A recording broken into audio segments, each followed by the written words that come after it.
Vacate ಮಾಡೋ ಪ್ರಯತ್ನ ನಡೀತಾ ಇದೆ. ಹಂತ ಹಂತದಲ್ಲಿ ಅದು ಒಂದು ವಾರ ನೆಕ್ಸ್ಟ್ ವಾರ ಬರುತ್ತೆ ಹಿಯರಿಂಗ್ಗೆ. ಬಂದಾಗ ಯಾವಾಗ ವೆಕೇಟ್ ಮಾಡಲಿಕ್ಕೆ ನಮ್ಮ ಇಲಾಖೆಯಿಂದ ಸೂಚನೆ ಹೋಗಿದೆ. ನಮ್ಮ ಕೌನ್ಸಿಲ್ಸ್ ಏನಿದ್ದಾರೆ, ನಮ್ಮ ವಕೀಲರು ಪ್ರಯತ್ನ ಮಾಡ್ತಾ ಇದ್ದಾರೆ. ಅಲ್ಲ, ಏನು ಉಲ್ಲಂಘನೆ ಆಗಿದ ಬಗ್ಗೆ ಹೇಳಿದ್ದೇನೆ. ಚಿತ್ರೀಕರಣ ಮಾಡಲಿಕ್ಕೆ ನಾವು ನಿಯಮ ಪ್ರಕಾರನೇ ಪರವಾನಗಿ ಕೊಟ್ಟಿದ್ದೇವೆ. ಅದಕ್ಕೆ ಎಲ್ಲಿ ಉಲ್ಲಂಘನೆ ಆಗಿದೆ ಅನ್ನುವಂಥದ್ದು ಮಾಧ್ಯಮದಲ್ಲಿ ವರದಿ ಆಗಿದೆ. ಅದು ನಾವು ಅರಣ್ಯ ಭೂಮಿಯನ್ನು ಕೊಟ್ಟಿದ್ದಿದೆ, ಆ ಭೂಮಿಯಲ್ಲಿ ಯಾವುದೇ ರೀತಿಯ ಉಲ್ಲಂಘನೆ ಆಗಿಲ್ಲ ಅನ್ನುವಂಥದ್ದು ಪ್ರಾಥಮಿಕ ವರದಿ ಬಂದಿದೆ. ಆದಾಗ್ಯೂ ಹಿರಿಯ ಅಧಿಕಾರಿಗಳು ಸ್ಥಳ ತನಿಖೆ ಮಾಡಿ ಅದರ ಬಗ್ಗೆ ವರದಿ ಕೊಡಿ ಅಂತ ನಾನು ಈಗಾಗಲೇ ಸೂಚನೆ ಕೊಟ್ಟಿದ್ದೇನೆ. ನಾನು ವರದಿ ತರಿಸ್ಕೊಳ್ತೀನಿ. ವರದಿ ತರಿಸಿಕೊಂಡು ತನಿಖಾ ವರದಿ ಆಧಾರದ ಮೇಲೆ ಕ್ರಮ ಜರುಗಿಸ್ತವೆ. ಒಳ್ಳೆಯದು. ಮುಂದೆ ನೆಕ್ಸ್ಟ್ ಮಂತ್ ಅಥವಾ ಒಂದು 15 ದಿವಸ, ಒಂದು ತಿಂಗಳಲ್ಲಿ ಅಲ್ಲೂ ಲಾಂಚ್ ಮಾಡ್ತೀವಿ, ಅಲ್ಲೂ ಉದ್ಘಾಟನೆ ಮಾಡ್ತೀವಿ. ಗೊತ್ತಿದೆ, ಅದು ಮೀಸಲು ಅರಣ್ಯ ಇದೆ. ಜಾಸ್ತಿ ಜನರಿಗೆ ಹೋಗ್ಲಿಕ್ಕೆ ಬರ್ಲಿಕ್ಕೆ ನಮ್ಮ ಅರಣ್ಯ ಕಾಯ್ದೆ ಉಲ್ಲಂಘನೆ ಆಗುವಂತ ಪ್ರಸಂಗನೂ ಬರ್ತದೆ. ಅದಕ್ಕೆ FC ಆಗಲಿ ಮತ್ತೊಂದಾಗಲಿ ಯಾವ ರೀತಿಯಲ್ಲಿ ಏನ್ ಮಾಡಬೇಕು ಅನ್ನೋದ್ರ ಬಗ್ಗೆ, ಮತ್ತೆ ವನ್ಯಜೀವಿಗಳಿದೆ ಅಲ್ಲಿ, ಆ ವನ್ಯಜೀವಿಗಳಿಂದ ಮತ್ತೆ ಮಾನವ ಪ್ರಾಣಿ ಸಂಘರ್ಷದಲ್ಲಿ ಏನಾದರೂ ಅನಾಹುತಗಳಾಗುವಂತ ಸಂಭವನೂ ಇರುತ್ತೆ. ಅದೆಲ್ಲವನ್ನು ಮನಗಂಡು ಅದಕ್ಕೆ ಏನ್ ಮಾಡಬೇಕು ಅಂತ ಹಿರಿಯ ಅಧಿಕಾರಿಗಳ ಜೊತೆಯಲ್ಲೆಲ್ಲ ಚರ್ಚೆ ಮಾಡಿ ಅದಕ್ಕೆ ಒಂದು ರೀತಿಯಲ್ಲಿ ಒಂದು ನಿಯಮ ಏನಾದರೂ ಮಾಡ್ತೀವಿ. ಅದೇ ಆ ರೀತಿಯಲ್ಲಿ ನಾನು ಹೇಳಿದೆ, ಅದೆಲ್ಲವನ್ನು ನಾವು ಪರಿಶೀಲನೆ ಮಾಡ್ತೀವಿ.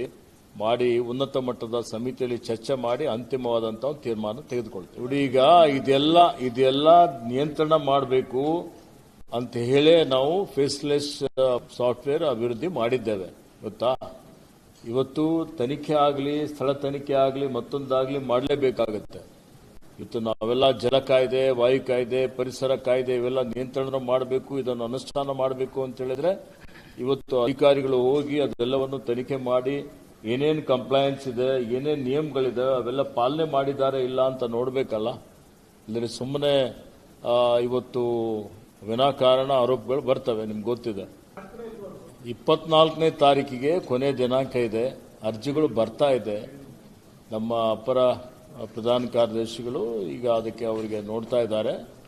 ಪರಿಶೀಲನೆ ಮಾಡಿ ಅಂತಿಮವಾಗಿ ಸರ್ಕಾರ ತೀರ್ಮಾನ ಮಾಡ್ತದೆ. ಅರ್ಜಿ ಒಂದು 27 ಅರ್ಜಿಗಳು ಬಂದಿದೆ ಇಲ್ಲಿವರೆಗೆ. 27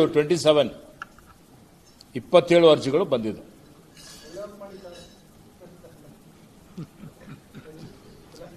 ಸಮಿತಿ ಇದೆ, ಅದಕ್ಕೆ ಇವತ್ತು ಸ್ಕ್ರೂಟಿನಿ ಕಮಿಟಿ ಇದೆ, ಅಲ್ಲಿಂದ ಮತ್ತೆ ಫೈನಲ್ ಕಮಿಟಿ ಇದೆ.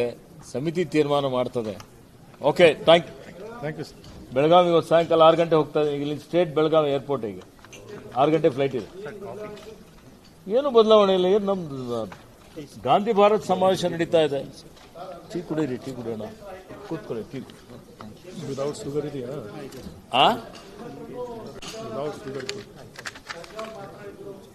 ನಾಯಕತ್ವದ ಬಗ್ಗೆ ಎಲ್ಲರ ಬಾಯಿ ಬಂದ್, ನೋ ಪ್ರತಿಕ್ರಿಯೆ. ವರಿಷ್ಠರು ಈಗಾಗಲೇ ಆದೇಶ ಕೊಟ್ಟಿದ್ದಾರೆ. ನಾನು ಪಕ್ಷದ ಶಿಸ್ತಿನ ಸಿಪಾಯಿ ಆಗಿದ್ದೇನೆ, ಹೀಗಾಗಿ ಅದರ ಬಗ್ಗೆ ನೋ ಪ್ರತಿಕ್ರಿಯೆ. No answer, no question, nothing. I will not take anything.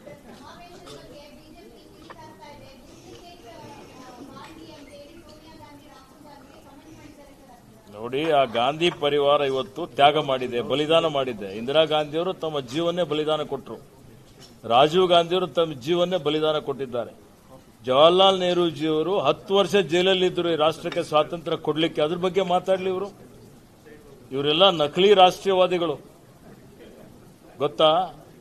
ಇವ್ರು ಯಾರ್ಯಾರಿಗೆ ಆರಾಧನೆ ಮಾಡ್ತಾರೋ, ಅವ್ರು ಯಾವತ್ತೂ ದೇಶಕ್ಕಾಗಿ ಹೋರಾಟ ಮಾಡಿಲ್ಲ, ಜೈಲಿಗೆ ಹೋಗಿಲ್ಲ. ಇವ್ರದ್ದು ಆರಾಧಕರೇನಿದ್ದು ಪೂಜೆ ಮಾಡ್ತಾರಲ್ಲ, ಈಗ ಅದ್ರ ಬಗ್ಗೆ ಉತ್ತರ ಹೇಳಿ ಅವರು. ಮೊನ್ನೆ ಬಂದು ಎಲ್ಲ ಹೇಳ್ತಾರೆ ಅವರು. ಇವತ್ತೇ ಆಯ್ತಾ ಎಲ್ಲ? ಹಿಂದೆ ಯಾರೇನು ಮಾಡಲಿಲ್ವಾ? ಅವ್ರಿಗೆ ನೈತಿಕತೆನೇ ಇಲ್ಲ ಅದ್ರ ಬಗ್ಗೆ. ನೋಡಿ, ನಮಗೆ ವರದಿ ಬಂದಿಲ್ಲ. ಹೈಕೋರ್ಟ್ ಮಾನಿಟರ್ ಮಾಡ್ತಾ ಇದೆ. ಹೈಕೋರ್ಟ್ ಅಲ್ಲಿ ಈ ವಿಷಯ ಇದೆ, ಪ್ರಸ್ತಾಪ ಆಗಿದೆ, ಸಬ್ಜುಡಿಸ್ ಇದೆ.